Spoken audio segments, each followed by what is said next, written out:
ನಮಸ್ತೆ ಸ್ವಾಮಿ. ನಮ್ಮ ಹೆಸರು ವಿ ಮುನಿಯಪ್ಪ ಅಂತ ಅರ್ಚಕರು. ಕೋಲಾರ ಜಿಲ್ಲೆ ಮಾಲೂರು ತಾಲೂಕು. ಈ ಒಂದು ದೇವಾಲಯ ಸಪ್ನಮ್ಮ ದೇವಾಲಯ ಜಾತ್ರೆ ಪ್ರತಿ ವರ್ಷ ಜನವರಿಯಲ್ಲಿ ಪೌರ್ಣಮಿ ದಿವಸ ನಡೆಯುತ್ತದೆ. ಇಲ್ಲಿಗೆ ಹೊಸಕೋಟೆಗೆ 14 ಕಿಲೋಮೀಟ್ರು ಇಲ್ಲಿ ಆಗುತ್ತೆ ಕಿಲೋಮೀಟ್ರು. ಮಾಲೂರಿಂದ 12 ಕಿಲೋಮೀಟರ್. ಇದು ಕೋಲಾರಿಂದ 25 ಕಿಲೋಮೀಟರ್ ಆಗುತ್ತೆ. ಈ ರೀತಿ ಜಾತ್ರೆ ತುಂಬಾ ವಿಜೃಂಭಣೆಯಿಂದ ನಡೀತದೆ. ಈ ದೇವಸ್ಥಾನ ಚಿಕ್ಕದಾಗಿತ್ತು ಮೊದಲು. ನಮ್ಮ ಮುತ್ತಾತನವರು ಸ್ವಲ್ಪ ಇದು ಮಾಡಿ ಚೆನ್ನಾಗಿ ಪ್ರೋತ್ಸಾಹ ಮಾಡಿ ದೇವಸ್ಥಾನ ಕಟ್ಟಿದ್ರು. ಆಮೇಲೆ ಮುಜರಾಯಿಗೆ ಸೇರಿಕೊಂಡು ಇಲ್ಲಿ ಸ್ವಲ್ಪ ಇಂಪ್ರೂವ್ಮೆಂಟ್ ಮಾಡಿದ್ದಾರೆ. ಆಮೇಲೆ ಇಲ್ಲಿ ಈ ಅಮ್ಮನ ಮಹಿಮೆ ಹಸುಗಳಿಗೆ ಏನಾನ ಸಪ್ಪೆ ರೋಗ ಅದು ಇದು ಬಂದ್ರೆ ಆ ಅಮ್ಮನ ಅರಿಕೆ ಮಾಡಿಕೊಂಡ್ರೆ ವಾಸಿ ಆಗಿ ಅವರು ಅರಿಕೆ ತೀರಿಸ್ಕೊಳ್ತಾರೆ. ಜನಗಳು ಬೇಕಾದಷ್ಟು 100 ಜನ ಬರ್ತಾರೆ. ಈ ಜಾತ್ರೆಗ 5,000 6,000 ಜಾತ್ರೆಗ ಎತ್ತುಗಳು ಸಹ ಸೇರ್ತವೆ. ಒಳ್ಳೆ ವಿಜೃಂಭಣೆಯಿಂದ ನಡೆಯುತ್ತದೆ. ಒಳ್ಳೆ ಬೇರೆ ಆಂಧ್ರ ಮತ್ತು ತಮಿಳುನಾಡಿನಿಂದ ಬಂದು ಇಲ್ಲಿ ಜಾತ್ರೆಗೆ ಹಾವೇರಿ, ಚನ್ನಪಟ್ಟಣ ಮುಂತಾದ ಊರುಗಳಿಂದ ಬಂದು ಈ ಜಾತ್ರೆಯಲ್ಲಿ ಎತ್ತು ಹಸುಗಳು ಎಲ್ಲ ಕೊಂಡ್ಕೊಂಡು ಹೋಗ್ತಾರೆ. ಇದೇ ರೀತಿಯಾಗಿ ಈ ದೇವಸ್ಥಾನ ಮಹಿಮೆ ಬಹಳ ಇದು. ಏನೋ ರೋಗ ಅದು ಇದು ಬಂದ್ರೆ ಊರುಗಳಲ್ಲಿ ಈ ಅಮ್ಮನವ್ರನ್ನ ತೆಗೆದುಕೊಂಡು ಹೋಗಿ ಅಲ್ಲಿ ಪೂಜೆ ಮಾಡಿ ಅರ್ಕೆ ತೀರ್ಸ್ಕೊಂಡ್ರೆ ಆ ಊರಿನಲ್ಲಿರೋ ಹಸುಗಳಿಗೆಲ್ಲ ವಾಸಿಯಾಗಿ ಚೆನ್ನಾಗಿ ಆಗುತ್ತೆ. ಮತ್ತೆ ಈ ದೇವಸ್ಥಾನ ಯಾವ ರೀತಿ ಉದ್ಭವ ಆಗಿದೆ ಸ್ವಾಮಿ? ಇದು ಮೊದಲು ಚಿಕ್ಕದಾಗಿ ಒಂದು ನಮ್ಮ ತಾತ ಅವರಿದ್ರು. ಅಂದ್ರೆ ಇದು ದೇವಸ್ಥಾನ ಕಟ್ಟಿದ್ದ ಅಥವಾ ಅದೇ ಉದ್ಭವ ಆಗಿರೋದು? ಉದ್ಭವ ಆಗಿದ್ದು ಒಂದು ಹುತ್ತ ಇತ್ತು. ಆ ಹುತ್ತದಲ್ಲಿ ದೇವರು ಬಂದು ಆವಾಗ ಕಾಡು ತರ ಇತ್ತು ಇಲ್ಲಿ. ಆ ಕಾಡು ತರ ಇರೋದು ಆ ಹುತ್ತದಲ್ಲಿ ನಮ್ಮ ತಾತ ಅವ್ರ ಕುರಿಗಳ ಮೇಸಕ್ ಬಂದು ಇಲ್ಲಿ ಅವ್ರ ಮಹಿಮೆ ಮೇಲೆ ಬಂದು ಇಲ್ಲಿ ನಾನು ಉದ್ಭವ ಆಗ್ತೀನಿ, ಇನ್ ಮೇಲೆ ನನಗೆ ಪೂಜೆ ಮಾಡಿ ಸುತ್ತಮುತ್ತ ಅಂತ ಹೇಳಿ ಮಾಡಿದ್ದಾರೆ. ಆಮೇಲೆ ಚಿಕ್ಕದಾಗಿರೋದ್ರಿಂದ ಆಮೇಲೆ ಸಂತೆ ಮಾಡಿ ಆಮೇಲೆ ಜಾತ್ರೆ ವರ್ಷಕ್ಕೊಮ್ಮೆ ಒಂದು ಸಾರಿ ಜಾತ್ರೆ ಮಾಡಿ ಬರ್ತಾರೆ. ಈ ಜಾತ್ರೆ ಸುಮಾರು ಹಿಂದಿನ ಕಾಲದಲ್ಲಿ 2 ಕಿಲೋಮೀಟರ್ ವರ್ಗೂ ಸೇರ್ತಾ ಇತ್ತು. 25-30 ಜೊತೆ ಎತ್ತುಗಳು ಸಹ 1000 ಎತ್ತುಗಳು ಬರ್ತಾ ಇತ್ತು. ಈಗ ಕಮ್ಮಿ ಆಗ್ತಾ ಬಂದು ಇವಾಗ 5-6 ಸಾವಿರ ಜನ ಸೇರಿ ಇಲ್ಲಿ ನಡೀತೈತೆ. ಅದ್ರಲ್ಲಿನೂ ಇಲ್ಲಿ ಕೊಳ್ಳೋದ್ರಿಂದ ಆಂಧ್ರ ಇವರೆಲ್ಲ ತಮಿಳ್ನಾಡವರು ಅಕ್ಕಪಕ್ಕದ ಊರುಗಳಲ್ಲಿ ಎಲ್ಲ ಬರ್ತಾರೆ. ಇದು ಪೂರ್ವನಿಂದ ಮುತ್ತಾತ ಅವರಿಂದ ವಂಶ ಪರಂಪರೆ ನಾವು ಪೂಜೆ ಮಾಡ್ಕೊಂಡು ಬರ್ತಾ ಇದ್ದೀವಿ. ಈ ಸಪ್ನಮ್ಮ ದೇವಿಯ 450 ವರ್ಷಗಳಿಂದ ಈ ಅಮ್ಮ ಸ್ಥಾಪನೆ ಆಗಿ ಈ ಪೂಜೆಗಳಿಗೆ ಒಳ್ಳೆ ಹೆಸರುವಾಸಿಯಾಗಿ ಬರ್ತಾ ಇದ್ದಾರೆ. ಅದೇ ದನಕರುಗಳು ಈ ಕೊರೋನಾ ಟೈಮ್ನಲ್ಲೇ ನಿಂತಿಲ್ಲ ಜಾತ್ರೆ. ಇಲ್ಲಿ ಯಾರಿಗೂ ರೋಗ ರುಜಿನ ಏನು ಬಂದಿಲ್ಲ. ಆ ಟೈಮ್ನಲ್ಲಿನೂ ಚೆನ್ನಾಗಿ ಜಾತ್ರೆ ಒಳ್ಳೆ ಚೆನ್ನಾಗಿ ನಡೀತು. ಕಾಪಾಡ್ಕೊಂಡು ಆ ಅಮ್ಮನು ಬಂದಿದ್ದಾರೆ. ಸುತ್ತಮುತ್ತ ಹಳ್ಳಿಗಳವ್ರು ಯಾವನೇ ಬರ್ಲಿ ಅವ್ರಿಗೆ ಒಳ್ಳೇದೇ ಆಗುತ್ತೆ ಹೊರತು ಏನೂ ಆಗಿಲ್ಲ. ಒಳ್ಳೆ ಚೆನ್ನಾಗಿ ಬಂದಿದ್ದಾರೆ. ನಮಸ್ತೆ. ಮಾಲೂರು ತಾಲೂಕು ಟೇಕಲ್ ಹೋಬಳಿ ಕೇದ್ರನಹಳ್ಳಿಯಿಂದ ಬಂದಿರೋದು. ಸತತವಾಗಿ 4 ವರ್ಷ ಬರ್ತಾನೆ ಇದೀವಿ. ಇದು ರೇಟ್ ಬಂದು ಇನ್ನು ಅಲ್ಲಾಕಿಲ್ಲ. ರೇಟ್ ಬಂದು 9 ಲಕ್ಷ. 9 ಲಕ್ಷ. 9 ಲಕ್ಷ.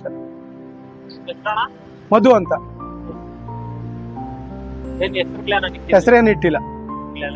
ನಾವು ಒಂದೇ ಅವನೇ ಮಾಡ್ಕೊಂಡಂಗಿದೆ ಇಡ್ತೀರಿ. ನಾವು ಬರ್ತಾ ಇರ್ತಾರೆ, ಹೋಗ್ತಾ ಇರ್ತಾರೆ. ಅದ್ರ ಬಗ್ಗೆ ಹೇಳಿ ಅಣ್ಣ. ಅದು ಯಾವ ರೀತಿ ಬೆಳವಣಿಗೆ ಮಾಡ್ತೀರಾ, ಆರೈಕೆ ಮಾಡ್ತೀರಾ? ಇವಾಗ ದಿನಕ್ಕೆ 2 ಟೈಮ್ ಹಾಲು ಇಡ್ತೀವಿ.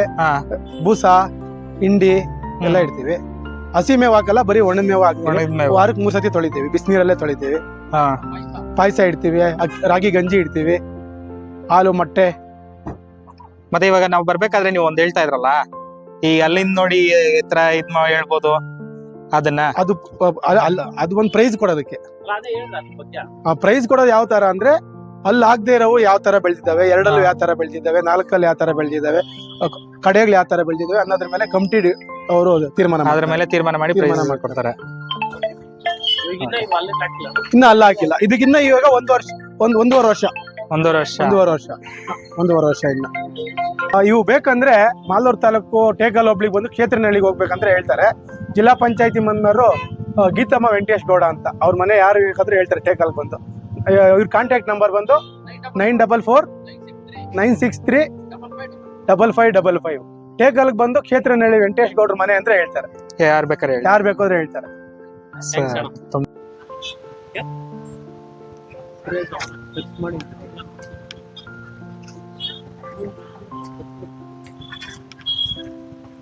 ಇದು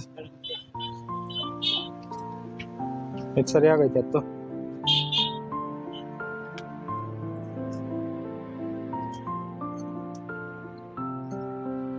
ಚಾಟ್ನಹಳ್ಳಿ ಊರ ಹೆಸರಾ?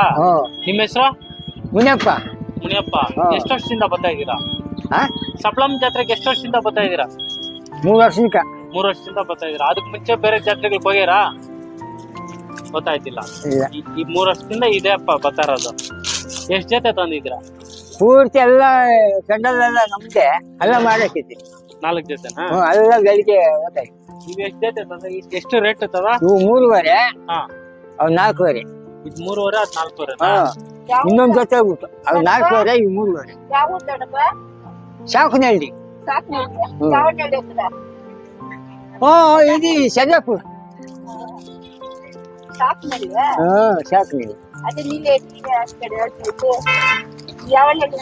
ಎಷ್ಟಲ್ಗಿರ್ತದ ಅಪ್ಪ? ಇದ್ದಿರಿದೆ ಎಷ್ಟಲ್ಲ ಇದ್ರು ಒಬ್ಬನೇ ಇವಾಗ.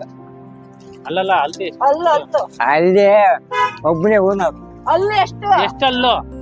ಇದು ಕಡೆ ಬಿದ್ದದ ಅದು 6 ಅಲ್ಲ?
ನಾವು ಇಲ್ಲಿ ಪಕ್ಕದವ್ರ ಪೂಜಾರಾಮನಹಳ್ಳಿ ಅಂತ ಪಟೇಲ್ ಶ್ರೀನಿವಾಸ ಮೂರ್ತಿ ಅಂತ ನಾವು ಚಿಕ್ಕ ಹುಡುಗರಿಂದ ಇಲ್ಲಿ ನೋಡ್ತಾ ಇದ್ದೀರಿ.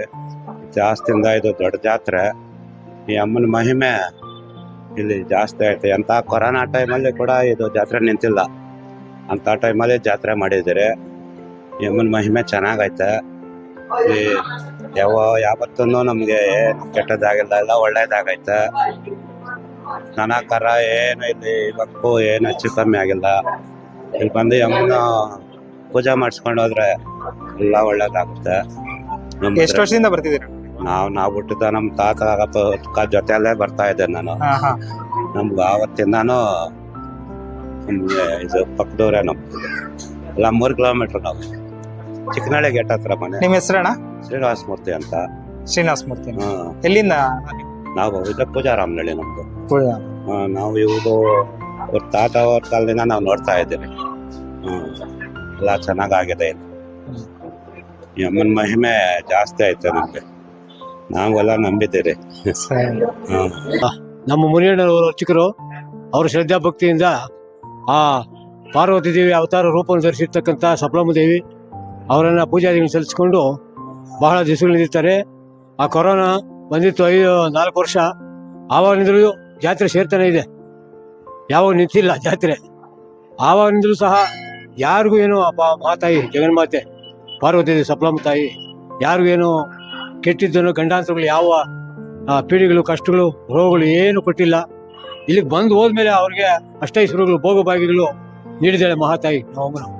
ಆ ಜಗನ್ಮಾತೆ ಆ ಪಾರ್ವತಿ ದೇವಿನೇ ಅವತಾರ ರೂಪಿಣಿ ಸಪ್ಲಮ್ಮ ತಾಯಿ. ಈ ರೀತಿ ಎಲ್ಲರೂ ಸುಭಿಕ್ಷವಾಗಿದ್ದಾರೆ. ಇವತ್ತೊಂದು ಜಾತ್ರೆ ದಿವಸ ಎಷ್ಟು ಪೂಜಾದಿಗಳು ಸಲ್ಲಿಸ್ಕೊಂಡಿದ್ದಾಳೆ ಮಹಾತಾಯಿ.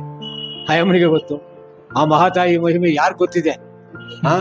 ಎಷ್ಟು ಜನ, ಎಷ್ಟು ಜಾತ್ರೆ ಪರಿಷೆ ತುಂಬಿ ತುಳುಕಿ ಎಷ್ಟು ಪೂಜಾದಿಗಳು ಸಲ್ಲಿಸ್ತಾ ಇದ್ದಾರೆ ಅವರು. ಅದೆಲ್ಲ ಯಾರಿಗೆ ಮುಟ್ತದೆ? ಆ ಮಹಾತಾಯಿಗೆ ಮುಟ್ಟೋದು. ಅವರಿಗೆಲ್ಲ ಆ ಮಹಾತಾಯಿ ಆಶೀರ್ವಾದ ಮಾಡ್ತಾಳೆ. ಅವರಿಗೆ ಯಾವ ಗಂಡಾಂತರಗಳು, ಯಾವ ಪೀಡಿಗಳು, ಯಾವ ಅನಿಷ್ಟಗಳು ದೊರೆಯದಂತೆ ಮಹಾತಾಯಿ ಕಾಪಾಡ್ತಾಳೆ. ಆ ಅಮ್ಮನ ನೆಲೆಗೊಂಡಿದ್ದಾಳೆ. ಎಷ್ಟು ವರ್ಷದಿಂದ ಅನಾದಿ ಪೂರ್ವದಿಂದಲೂ ಆ ಅಮ್ಮನ ನೆಲೆಗೊಂಡಿದ್ದಾಳೆ. ಎಷ್ಟು ಆ ಅಮ್ಮನ ಸತ್ಯ ಆ ಅಮ್ಮನ ಸತ್ಯ ಇದ್ರೇನೆ ಜಾತ್ರೆ ಸಾಗೋದು. ಆದ್ರಿಂದ ಎಲ್ಲರೂ ಸುಭಿಕ್ಷವಾಗಿ ಎಲ್ಲ ಜಾತ್ರೆ ಸಾಗ್ತಾ ಇದೆ. ಎಲ್ಲರೂ ಸುಭಿಕ್ಷವಾಗಿದ್ದಾರೆ.